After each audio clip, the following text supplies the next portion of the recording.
Good morning प्यारे बच्चों, मैं हूं आपके एजुकेटर पूर्णिमा और हम करेंगे वर्कशीट नंबर 60। सब्जेक्ट आपका सामाजिक विज्ञान है और कक्षा है 9वीं। तो स्टूडेंट्स, आज तो आपकी छुट्टी है, गुरु नानक जयंती है 30 नवंबर का। तो आज की वर्कशीट तो नहीं आई है, लेकिन ये कल की वर्कशीट है।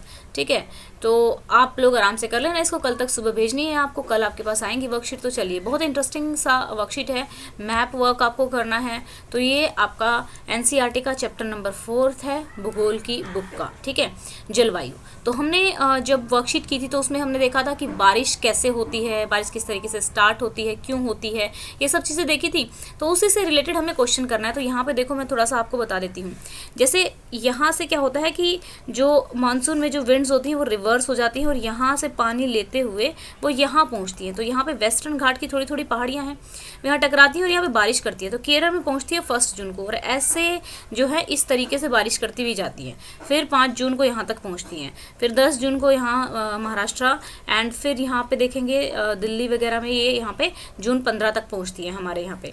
ठीक है ना। फिर जुलाई में ये राजस्थान तक पहुँचती है। फिर क्या होता है, फिर वापस आना स्टार्ट होती हैं जब यहाँ पे साइक्लोन्स वगैरह का एनवायरनमेंट बनता है। जैसे मैंने यहाँ पे बताया था कि अब यहाँ पे उच्च दाब बनेगा, यहाँ पे कम दाब बनेगा। उच्च दाब का मतलब हाई प्रेशर, निम्न दाब का मतलब लो प्रेशर। ठीक है, ये चीज़ें मैंने बताई थी आपको बारिश वो वाली वर्कशीट में कि क्यों होती है बारिश, होती ही क्यों है, मतलब उसी मंथ में क्यों होती है, ऐसा क्या होता है हमारे एनवायरनमेंट में कि उसी मंथ में बारिश होती है। ये सारी चीज़ें हमने कवर की थी।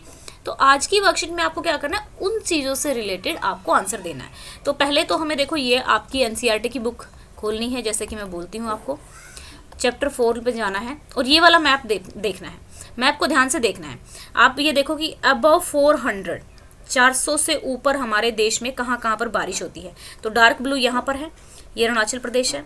यहाँ पे देखो, ये हमारा वेस्टर्न घाट है, जिसमें एक थोड़ा सा पार्ट यहाँ पे आ गया। ये केरला का आ गया, ये कर्नाटका का भी आ गया, गोवा का भी आ गया, महाराष्ट्र का भी आ गया। ठीक है, तो इन पार्ट में हमारी क्या होती है, वेस्टर्न घाट्स में हमारी 400 से ऊपर बारिश होती है, लेकिन नॉट इन होल स्टेट, पूरी स्टेट में नहीं होती, बस सिर्फ इतने पार्ट में होती है जहाँ पे हमारा वेस्टर्न घाट है। ठीक है, तो इसीलिए यहाँ पे बारिश होती है, और क्योंकि यहाँ पे पहाड़ियाँ हैं थोड़ी सी। फिर यहाँ देखो, इस एरिया में यहाँ देखो कि है ये, इसे मान लो ये हमारा ये हमारा तमिलनाडु है। ठीक है, इसमें देख लो कि यहाँ पे अलग बारिश होती है, यहाँ 100 to 200 होती है। ठीक है, यहाँ पे देखो ये 60 to 100 होती है। फिर मतलब इस एरिया यहाँ पे देखो, ये आंध्र प्रदेश महाराष्ट्र का कुछ पार्ट ऐसा है कि यहाँ पे बहुत कम 40 to 60 भी बारिश होती है। और यहाँ पे अगर आप जाके देखेंगे ये वाला पार्ट, ठीक है, 0 to 20, ठीक है, इस वाले पार्ट में, और इस वाले पार्ट में 0 to 20 यानी कि लेस देन 10 तक होती है। तो ये वाला पार्ट हमारा क्या है, राजस्थान, जहाँ जैसलमेर है, राजस्थान। और ये वाला हमारा क्या है, लद्दाख। तो अभी जब आप क्वेश्चन करेंगे ना, तो आपको समझ में आएगा कि क्वेश्चन में पूछा क्या जा रहा है। तो ये अब ये तो हो गया हमारा कि जहाँ सबसे कम होती है, बहुत कम होती है, जिन जिन एरिया में सबसे ज़्यादा कम होती है। तो देखो, इसमें भी सबसे कम होती है, यहाँ पे भी कम होती है, कुछ एरिया में यहाँ पे भी कम होती है। तो आपको मैप देखना सीखना है। मैप देखना बहुत अच्छी, एक मुझे तो अच्छा लगता है मैप देखना, कि हमें अपने देश के बारे में पता लग रहा है। तो यहाँ पे हो गया लद्दाख, ठीक है, यहाँ पे हो गया राजस्थान। फिर चलिए, यहाँ पर अगर आप देखेंगे कि देखो यहाँ पे ये वाला एरिया यानी कि 100 to 200 है। ठीक है, लेकिन अबव 400 यहाँ अरुणाचल प्रदेश में हो रही है। लेकिन आपको एक बात पता है कि मैं दूसरा मैप दिखाती हूँ, rainfall. Okay, here is Meghalaya का ये वाला पार्ट है ना, जहाँ मैं ये कर रही हूँ, मार्क कर रही हूँ, इस वाले पार्ट में आपको पता है दुनिया में सबसे ज़्यादा बारिश, पूरी दुनिया में सबसे ज़्यादा बारिश हमारे यहाँ पर होती है, मेघालय में। ठीक है, तो बहुत सारी चीज़ें ऐसी हैं जिनमें अपना देश सबसे आगे है, लाइक करप्शन में भी अपना देश सबसे आगे है। तो इस वाले एरिया में बारिश में भी अपना देश सबसे, ये तो है, ये एरिया है मासिनराम। मैं मैप में भी मार्क कराऊंगी, लेकिन आपको थोड़ा सा समझा दूं पहले। ठीक है, अब यहाँ पे देखो कि अगर आपसे अब ये पूछा जाए कि 400 एवरेज, 400 के अराउंड या 400 से ज़्यादा एवरेज जो बारिश होती है वो कहाँ होती है, एक तो अरुणाचल प्रदेश में होती है, इस एरिया में होती है। ठीक है, यहाँ पे भी होती है, आसाम में थोड़े से एरिया में 400 से ज़्यादा। ठीक है, और कई छोटे छोटे एरियाज़ हैं वेस्टर्न घाट में जहाँ पर 400 एवरेज रहता है, वेस्टर्न घाट वाली जगह पे। ठीक है, तो अब और क्या रह गया हमारा, मैंने आपको बता दिया कि मानसून किस तरीके से आता है। मानसून जब वापस आता है, लाइक इधर वापस क्या नहीं कि जब हमारा वापस से टेम्परेचर बढ़ना घटना स्टार्ट हो जाता है। ठीक है, तो यहाँ पे इस एरिया, यहाँ से एक मॉइस्चर उठा के जो वापस विंड्स आती हैं साइक्लोन की वजह से, यहाँ पे तमिलनाडु में अक्टूबर और नवंबर में बारिश होती है। राइट, तो अब चलते हैं हम अपने क्वेश्चंस में, क्योंकि अब आप सारे क्वेश्चंस के आंसर कर पाओगे। स्टार्ट करें, ठीक है। और देखो लाइक यहाँ से मान लो जब रिट्रीट हुआ तो जून से ही स्टार्ट हुई बारिश और जून से ही यहाँ यहीं से वापस जाएगा, ख़त्म भी यहीं से हो जाएगा। तो चलिए अब क्वेश्चन आंसर्स करते हैं। क्वेश्चन आंसर्स को ध्यान से करेंगे आप। वह राज्य है जहाँ सर्वाधिक वर्षा अक्टूबर व नवंबर माह में होती है। कहाँ होती है, क्या कहाँ बताया मैंने बताया तमिलनाडु में। ठीक है, तमिलनाडु में। तो यहाँ लिख देंगे हम क्वेश्चन आंसर नंबर 1। ठीक है, आप लिख सकते हैं तमिलनाडु। ठीक है, नेक्स्ट है वो 2 राज्य है केंद्र शासित प्रदेश जहां वार्षिक वर्षण 10 सेंटीमीटर से कम होता है। तो कहाँ कहाँ बताया था मैंने, राजस्थान और कौन सा बताया है, लद्दाख। ठीक है, तो इसको मैप में भी दिखाना है क्योंकि आपको बोला गया है कि मैप में दर्शाना है। तो चलिए मैप में दिखा देते हैं। तो ये area, this area, like this area and this area. ठीक है, यहाँ से आप देख सकते हैं, यहाँ मैंने आपको बताया था कि दिस एरिया, ये वाला एरिया एंड ये वाला एरिया, यहाँ पे 10 सेंटीमीटर से एवरेज 10 सेंटीमीटर बारिश होती है। ठीक है, तो ये एरिया लाइक दिस एरिया, ये हो गया हमारा लद्दाख। ठीक है, और ये हो गया राजस्थान। ठीक है, तो यहाँ पे आप ऐसे करना चाहो तो कर सकते हो, या जस्ट मार्क करना चाहो तो मार्क कर सकते हो। जस्ट हमें मार्क ही करके दिखाना है। अब और कौन सा क्वेश्चन है, वेट अ सेकंड, ये हमारा नेक्स्ट पेज आ गया है। ठीक है, फिर इसके बाद हमारा क्वेश्चन है, ये क्वेश्चन है हमारा next question. Wait a second,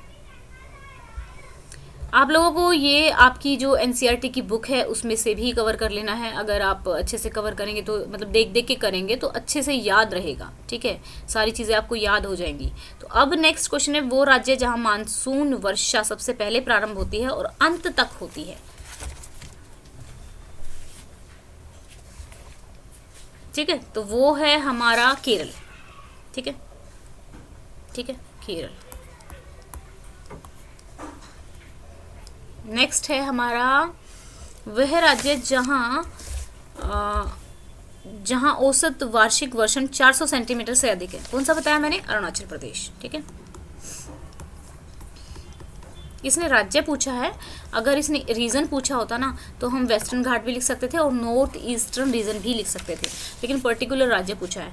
धरातल पर विश्व का सर्वाधिक वर्षा वाला स्थान कौन सा है, ये है हमारा, यहाँ पे मैं लिख देती हूँ तमिलनाडु। आप मैप में भी मार्क करना और अपने आंसर्स भी लिखना। एक पेज पे लाइक कॉपी के 2 पेज होते हैं ना ऐसे, तो एक पे अपना मैप लगा लेना। ठीक है, और एक पे क्वेश्चन आंसर्स लिख लेना। ठीक है, तो यहाँ पे धरातल पर विश्व का सर्वाधिक वर्षा वाला स्थान कौन सा है, मासिनराम। ठीक है, यहाँ चलेंगे। ओके बच्चा, सो लेट्स गो टू यहाँ पे मासिनराम। यहाँ पे है चुटका सा, यहाँ पे मासिनराम मैंने आपको दिखाया था, मासिनराम। ओके, और क्या रह गया हमारा, तमिलनाडु हो गया, केरला हो गया, अरुणाचल प्रदेश। राइट, तो यहाँ पे इस एरिया के आसपास में अरुणाचल प्रदेश में हमारा जो मैंने मैप में दिखाया था। तो आप लोगों के पास फ़ोन तो है ही, तो गूगल भी कर सकते हो। लाइक आपको लगता है कि एनसीईआरटी में कलर नहीं दिया हो, बट एनसीईआरटी के मैप बहुत अच्छे हैं, आप वहाँ से भी देख सकते हो। तो मैंने क्या क्या बताया कि यहाँ 10 सेंटीमीटर से भी कम होती है, यहाँ अक्टूबर, तमिलनाडु में अक्टूबर और नवंबर में बारिश होती है, एंड और क्या बताया हमने, राजस्थान की इस एरिया लद्दाख और इसमें बहुत कम बारिश होती है। यहाँ देखिए इस एरिया में और इस एरिया में हमारी जो है 400 सेंटीमीटर एवरेज बारिश होती है। तो यही क्वेश्चन थे। अब आप लोगों से क्वेश्चन इस तरीके से भी पूछे जाते हैं कि जून 15 के आसपास जो मानसून है वो कहाँ पर पहुँचता है, किस एरिया में पहुँचता है। तो इस तरीके से भी आपसे क्वेश्चंस पूछे जा सकते हैं। तो आपको थोड़ा सा पढ़ते हुए मैंने इंग्लिश मीडियम में तो रिवाइज कराया था कि हमने अभी तक क्या क्या कवर किया है पिछली वर्कशीट्स में, क्योंकि आज तो आपकी छुट्टी भी है तो थोड़ी सी बड़ी वीडियो भी हो जाएगी, तो कोई दिक्कत वाली बात नहीं है। लाइक ये हमारा क्या था, अरावली रेंज, जो कि गुजरात में से शुरू होकर दिल्ली तक फैली हुई है। फिर यहाँ पे अगर आप देखेंगे ये हमारी विंध्या रेंज है, ऐसे जाती है। ठीक है, ये विंध्या रेंज है, और यहाँ पे देखेंगे ना ये नर्मदा नदी ऐसे जाती है यहाँ पे। ठीक है, इसके बीच में से विंध्या, और ये हमारा सतपुड़ा रेंज है, ये इधर जो मैं दिखा रही हूँ, ये वाली विंध्या है जो ये है, और ये सतपुड़ा रेंज है। ठीक है, अब अरावली रेंज, और एक और इम्पोर्टेंट चीज़ थी अन्नामुडी। अन्नामुडी जो है ये वाला, जो ये वाली इस एरिया में जो हिल है, ये साउथ इंडिया की सबसे ऊंची चोटी है, ये याद रखना। फिर हमने घाट्स के बारे में जाना था कि ये हमारा वेस्टर्न घाट है, वेस्ट की साइड, जैसे हमारा ये नॉर्थ पोर्शन हो गया, ये साउथ पोर्शन हो गया, ये ईस्ट पोर्शन हो गया, ये वेस्ट पोर्शन हो गया। तो वेस्ट कोस्ट यानी कि एक तो वेस्ट कोस्ट होता है, कोस्ट, और ध्यान रखना जब मैं छोटी थी ना तो मैं बहुत कंफ्यूज होती थी कोस्ट में और घाट में, क्या क्या है ये। तो घाट और कोस्ट अलग है बच्चा, ठीक है। तो यहाँ पे देखेंगे जो वेस्टर्न घाट है, ठीक है, तो ये कोंकण हमारा है, ये रीजन जो है ये मालाबार कोस्ट है, ये कोरमंडल कोस्ट है, और ये पूरा जो है ग्रीन ग्रीन, ये वाला ग्रीन जो है ये वेस्टर्न घाट है, और ये वाला ग्रीन जो है ये ईस्टर्न घाट है। तो इस तरीके से आपको याद रखना है, ये मैं रिवाइज करा रही हूँ क्योंकि पिछली कुछ वर्कशीट्स में ये सारा हमने पढ़ा था। और क्या पढ़ा था हमने, रिवर्स पढ़ा था, ठीक है। रिवर्स में हमने देखा था कि देखो यहाँ पे अगर हमने आप देखेंगे तो यहाँ से गंगोत्री से गंगा निकलती है, और यहाँ से यमुनोत्री से यमुना निकलती है, दोनों यहाँ मिल जाती हैं इलाहाबाद में। एंड देन देखो यहाँ से चलती चलती चलती चलती जाके गिर जाती है बांग्लादेश से होती हुई यहाँ पे बे ऑफ बंगाल में जाके डेल्टा बनाती है, ठीक है। ये पढ़ा था हमने। फिर हमने देखा था कि जो हमारे इंडस रिवर है, ठीक है, वो यहाँ से कहीं से स्टार्ट होती हुई ऐसे जाती है, और यहाँ पे हमारी आती है सतलुज नदी, ठीक है, सतलुज भी यहीं से कहीं से स्टार्ट होती है, और ये दोनों यहाँ पर आकर मिलती हैं। फिर हम ये चेनाब है, ठीक है, ये झेलम है, ये हमारी भाखड़ा डैम है, ये लूनी रिवर राजस्थान में, ये साबरमती रिवर है। मेनली आपको क्या करनी है, ये नर्मदा, देखो यहाँ से नर्मदा, और ये हमारी तापी, ठीक है। और आप देख सकते हैं कि यहीं पे हमने किया था कि ये हमारा विंध्य है और ये हमारा सतपुड़ा है, ऐसे हमने देखा था, ठीक है। तो और हमने पिछली वर्कशीट में महानदी के बारे में जाना था, महानदी को मैप किया था, गोदावरी को मैप किया था, कृष्णा को मैप किया था। तो इस तरीके से क्या है कि मैंने सोचा कि आज थोड़ा सा 2 मिनट तो लगनी है, एक बार आप मैप देख लोगे, अच्छे से सुन लोगे तो रिवीजन भी हो जाएगा। और कोई मैप तो हमने नहीं किया है 9th का, किए हैं लेकिन मैंने अरेंज्ड फॉर्म मैंने लिखे हैं, तो अभी कोशिश किया करेंगे इसी तरीके से थोड़ा रिवीजन करते हुए चले।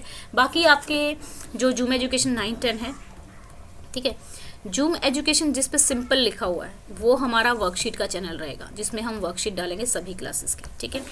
और जूम एजुकेशन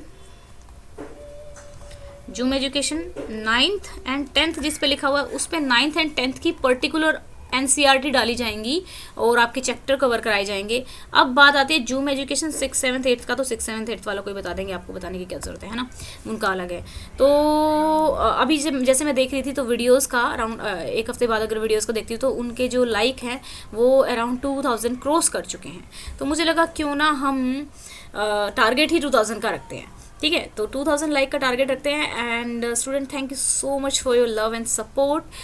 प्लस अब भाई हमें 100 के जल्दी से होना है, तो ज़्यादा से ज़्यादा वीडियोस को शेयर करना ताकि और बच्चे भी इसको अच्छे से पढ़ सकें। देखा जाए तो ये सभी के काम का है, लेकिन वर्कशीट लिखा होता है तो मे बी कुछ बच्चे इसको खोलते हैं, कुछ नहीं खोलते हैं।